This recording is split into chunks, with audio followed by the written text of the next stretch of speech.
What would it take to arouse your life, to experience more connection, more pleasure, more realness in and outside of the bedroom?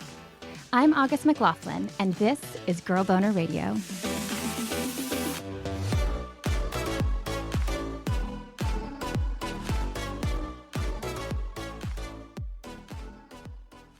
I was living in London, England. I had just broken up with my partner and we were together for 5 years. So it was like fresh out of a relationship. I didn't know my head from my ass. I didn't know what I was doing. And I worked at a hair salon. I managed this like high-end hair salon. It was like the most prestigious hair salon in London. It was like in a really rich area, lots of prestigious people there. And there was this little bar down the street from the hair salon. And I was there for like an after work drink. And the relationship that I previously just got out of, although I was in love with him, like he like never really had a like great job. And my mom was always saying to me, like from such a young age, I don't take this story on as my own, but I definitely did in this moment. Like, you need to date someone who can fully take care of you. So when I met this guy, he was like dripping in Chanel. I'm like, oh, let me fulfill my mom's dream right now and like date this person. When that handsome, charming man approached Samantha Skelly at the bar and started talking about all these businesses that he owned, and he seemed really taken by her, she was abuzz with pheromones and fantasies. Plus, she was still feeling vulnerable from that breakup.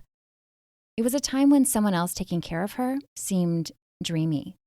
It was like that princess syndrome. I'm like the warrior that comes to save the day. And like, that was that moment. And I'm like, yes, I'll go on a date with you. There was a park by my house called Clapham Common.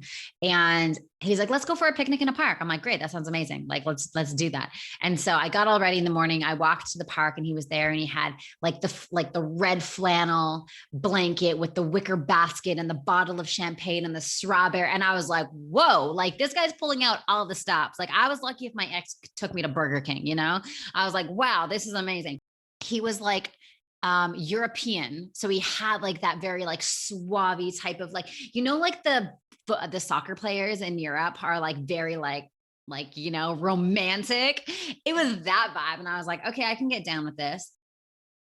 Samantha said that the whole date seemed idyllic. They spent hours talking, eating strawberries and sipping champagne. He asked her about her life and he seemed genuinely interested in her thoughts and dreams. He seemed like a different flavor of gentleman, she said, than she had dated in the past. Someone she could even see a future with. Shortly after that, though, this rom-com-like experience turned into something more like the setup for a Lifetime movie. He was like, how adventurous are you? I was like, I'm so adventurous. And then we played, it was like a game of truth or dare. And we were like going back and forth and like adventurous in like how much we will tell the other person about like our past life or our relationships or breakup or whatever it is.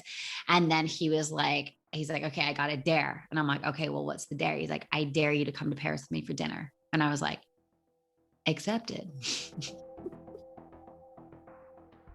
So we like packed up the picnic and he's like, okay, I bought tickets for the little train thing. I'm like, okay, cool. I went home, I changed, I packed a little overnight bag. I'm like, this is great. And it was fun until the dinner when I was getting grilled about the potentiality of being his wife. And if I could handle it, I'm like, I've known you for 6 hours, Franco. What the fuck?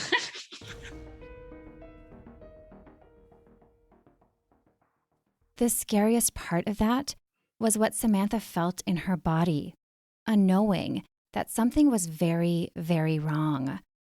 And given the dramatic change in this guy's demeanor, the shift from charming to seemingly manipulative, red flags were flying. I asked Samantha if she was familiar with love bombing, when you're bombarded with superficial charm by someone only to learn their true colors later, once you feel emotionally hooked in. She told me she has heard about it and she too has heard stories like this, but they don't usually move so quickly. Literally within hours, she said, he became pushy and controlling, demanding answers about the wife she would be for him.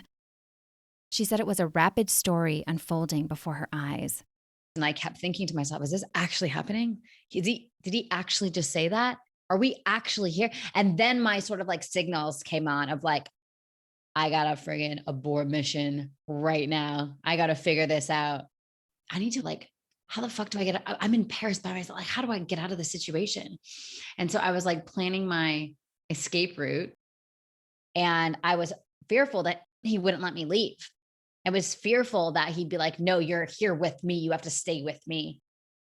But she knew she had to try. So she stood up and said, I gotta go. And I think I had enough discernment in my voice to be like, I'm good. I'm going to grab a taxi and I'm going to find another hotel. Thankfully, she did. And later on, she could see more clearly why she was especially vulnerable to someone with iffy and potentially harmful intentions back then. If he had done more than scare her, of course, it would not have been her fault. Still, she said the experience taught her a lot about the importance of taking care of ourselves during times of heartache and loss. I think there's this interesting phase after you go through a really gnarly breakup where there is that like, it's almost like you have like a love hangover and you're like, oh my gosh, I need to feel this way again. And so you make decisions out of alignment, and you make decisions coming from the wound versus your true self, your knowledgeable self. And that's where that decision was coming from. It's like, I want to be loved. I want a man who can take care of me. I'm so upset this relationship ended. I have so much like shame and guilt because I told the whole world that I was going to marry this person. And now look at me, I'm single as fuck. And I'm like, oh, like I was in such a like state of like fear and down on myself that I was so malleable to other people's agendas. Yeah. And so it's so important that when we are in those phases where we break up with the person and we're feeling vulnerable, to really nurture and nourish the part of ourselves that is feeling vulnerable so that we don't make decisions like that because we want love. Because love is so addicting, you know? Today, years and lots of personal growth later, Samantha is the founder of Pause Breathwork, a company on a mission to decrease human suffering by using the breath for healing. And in some ways, experiences like that date inform her work with clients. She told me that so much of what she teaches involves self-consent. Being in consent with ourselves. And that was a moment where I was not in consent with myself because I was disassociated. I was in my head. I was thinking of something else.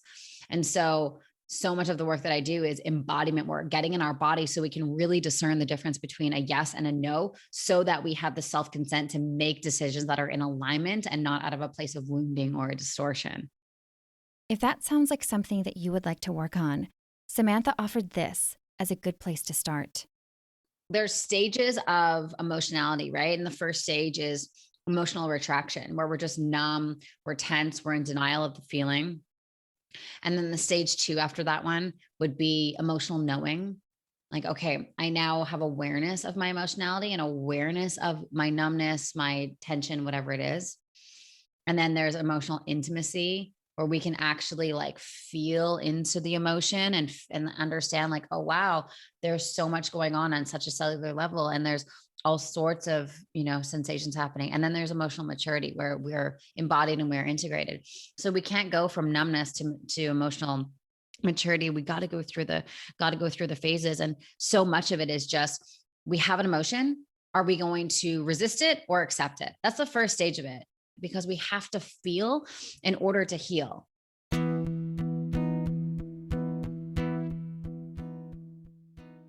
I love that so much. You can learn more about those kinds of practices and how to use your breath for healing by downloading Samantha Skelly's company's app at pausebreathwork.com/app. Indeed, breath is powerful. Some people even have orgasmic experiences by synchronizing it. That's basically what happened for G.S. Youngblood some years ago. And it ties into a listener question we'll get to in a bit here. G.S. told me his hottest sexual experience ever was more energetic than physical. It took place less than a year after he was separated from someone he had been married to for about 10 years. He said that marriage ended in a bit of a ball of flames, a painful ending. Sexuality had been sort of shut down in that marriage, and now he was in an exploration phase. That's when he met a woman who, well, took his breath away. We had a common friend who was a dating coach here in San Francisco, and she put a mixer on and she hand curated 12 men, 12 women, and brought us together and with meaningful interactions. And there was just a way about her. GS was matched up with a bunch of people at the event, but she was the only one he felt compelled to call afterwards. They started dating, and about 4 months in, they had that energetic sexual experience, which was also one of their first. This is the funny thing is I'll speak for myself, but I kind of think this is true for a lot of men. It's like the more important the person becomes to you, or the more of a match there seems to be. Like I don't feel any need to rush the sexuality. I'd rather savor it and develop something underneath that. If I feel like, wow, this one's really special, so why hurry? So we chose not to, and I should probably even led a little bit more by me for many months actually. But that gives birth to the story here is we were close on. And I remember we were in front of the fire. I was on top of her. I think our experience was in line with what people pursue when they study Tantra, of like real union between two people. And it comes through the breathing, of course. Like I think everybody sort of at least mentally gets that. Whether you've experienced it or not is a different story, but comes through the synchronization of the breathing, of the eye contact, of just total presence and synchronization. And that's not something I'd had an experience of with other women up to that point in my life. And there was something magical about that night where we both had near orgasmic experiences.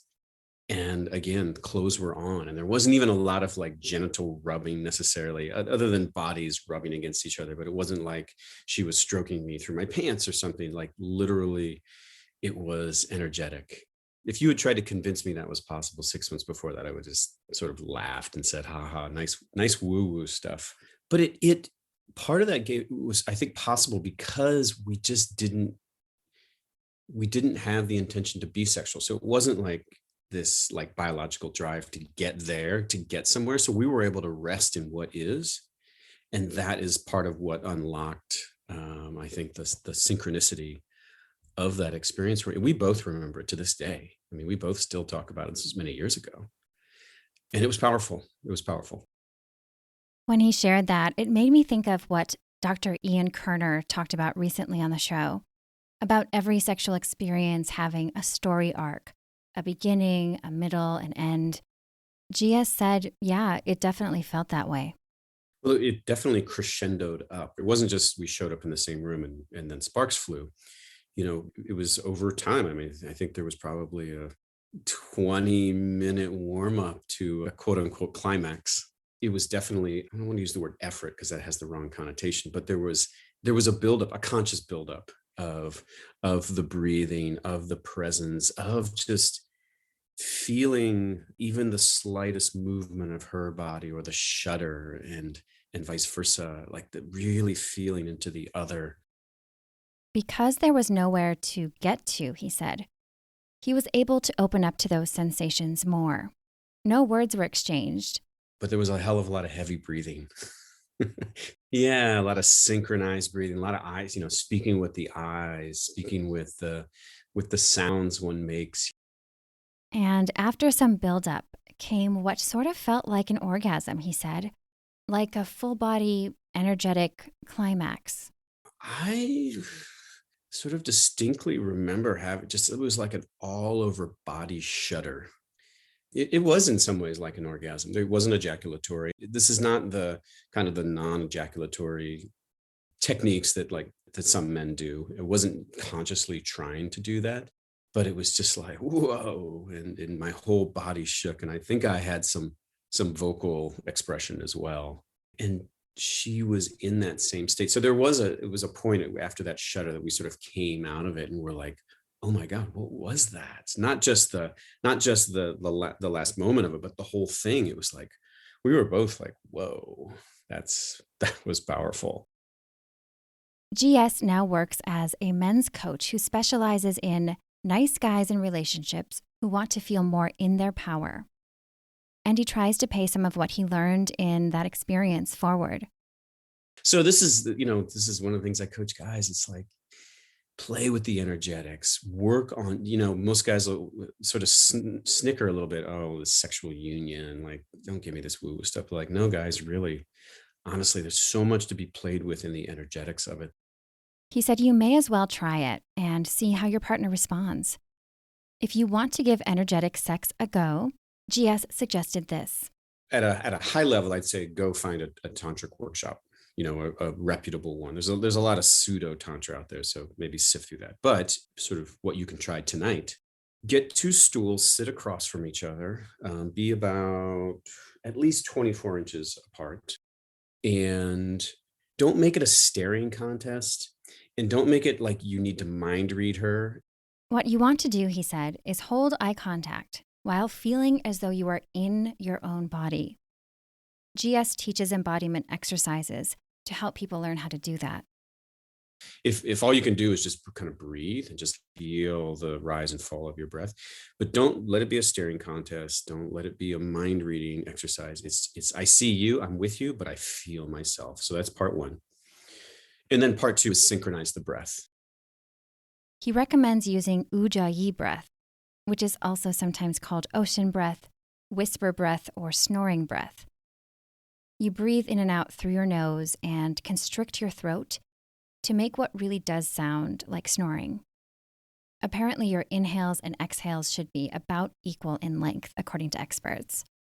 So GS suggests doing this together and working to synchronize your breathing so that you're inhaling and exhaling together. So synchronize the breath and just do that for about 2 or 3 minutes. There's no goal other than synchronization. GS told me that his first experience with synchronized breathing as part of energetic sex really shifted things for him moving forward. I was more committed to this kind of synchronization work and energetics and leading us into that in maybe before we were to get into bed per se. So I became very committed to it because I'd seen the power of it.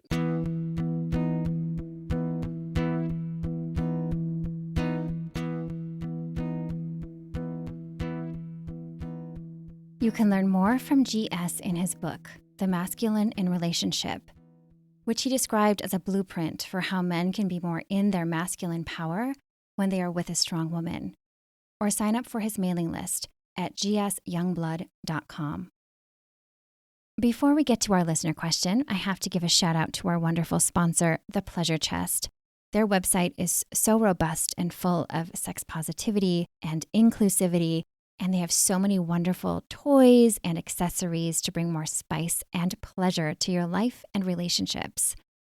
If you're interested in delving into Tantra a little bit, you want to try some of these breathing exercises, search the word Tantra on their website, thepleasurechest.com, and you'll see several books and this wonderful feather teaser that you can really work into this synchronistic play. They also have massage candles. Head to thepleasurechest.com to start shopping. Now for our listener question. I received this one from a member of my Girl Boner Patreon community, and it ties into energetic orgasms, but of the solo play variety. Is it really possible to orgasm with just your mind?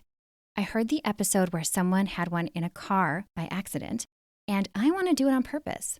So far, daydreaming/imagining has not done it. I love this question, and the topic just fascinates me.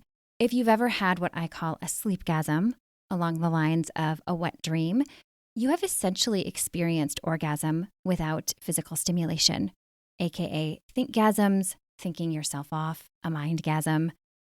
And yes, some people with a vulva do so when they are wide awake, intentionally.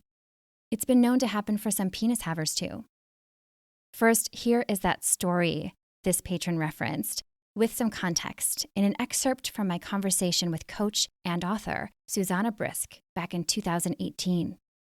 But I had a desire for a long time, because I can think off, to measure myself with some kind of machines that are going to prove to people that I am having orgasms. Because, a lot of people are just like, oh, yeah, sure. Yes. So would you explain what the thinking off process is for someone who's not familiar, or at least for you, what it is like? Well, in the book, I talk about this cerebral, emotional, and genital, how there are three predominant ways that we pick a potential partner, and how when we use just one of those ways, we actually limit ourselves and we factor out intuition.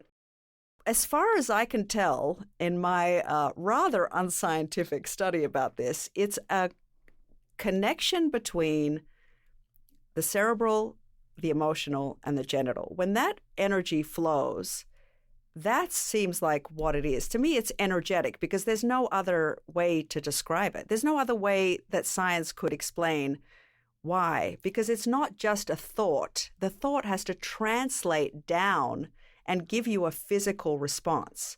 So people who have done Tantra or been involved in the Vedas or a lot of Kundalini, these kinds of sexualities, they already know about this stuff. This is like old hat to them, is that you can make yourself orgasm just by moving energy around. But I didn't come from any of that training. I was totally untrained. It happened to be on the highway thinking about somebody, and I just was like, oh my goodness, and I had to pull over.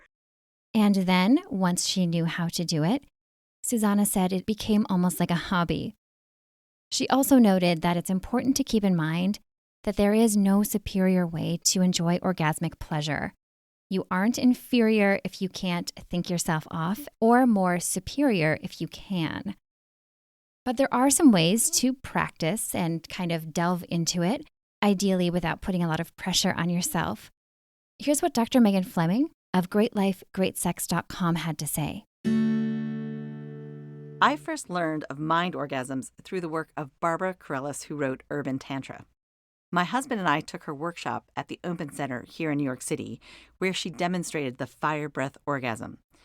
And all I can say is I felt like the woman at the table next to Meg Ryan in the diner scene in When Harry Met Sally, because I most definitely wanted what she was having. The idea of thinking yourself to orgasm isn't new. As early as the 1970s, Masters and Johnson research team documented the strong connection between sexuality and thought. So the takeaway here is there is no one way to think yourself to an orgasm. As I always say, you are your own expert, and this is a process of discovery. Knowing that there is evidence to support what we already know, the mind truly is the biggest sex organ.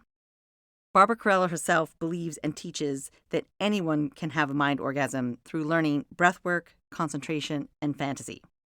First, however, you may have to unteach yourself what you've probably absorbed all your life, the messages around sexuality, and even learn from your very first experiences and explorations touching yourself as a kid. So I highly recommend you explore mentally turning yourself on without the pressure or expectation or goal of having a mind orgasm. Start with believing it's possible because it's possible.